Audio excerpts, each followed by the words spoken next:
நீங்கள் இப்போது சொல்லும்போது சொன்னீங்க 5 வருஷத்தில் பிபிஓ இதெல்லாம் இருக்கவே இருக்காது சுத்தமாக. வேறு என்னென்ன வேலைகள்லாம் இந்த 5 வருஷத்தில் இருக்கவே இருக்காது அப்படின்னு சொல்ல முடியும்? என்னென்ன வேலைகள் இருக்காதுன்னா, ரொம்ப மண்டேனான ஒர்க்ஸ் இருக்குல்ல, லைக் ரெப்படிட்டிவாக பண்ணுற ஒர்க்ஸ் எதுவுமே இருக்காது.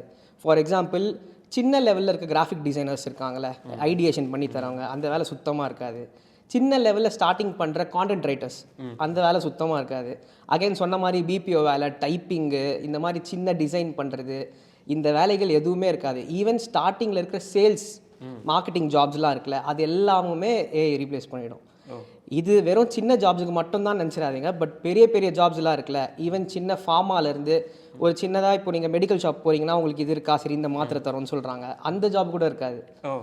ஸோ அது மட்டும் இல்லாமல் ஈவன் கோடிங் இருக்குல்ல, பெரிய பெரிய கோடர்ஸ்லாம் இப்போ வந்து சர்வை பண்ணிகிட்டு இருக்காங்க. பட் ஃப்யூச்சரில் பெரிய பெரிய கோடர்ஸுக்குமே வந்து ஏஐ காம்படிஷன் கொடுக்கும்னு சொல்கிறாங்க.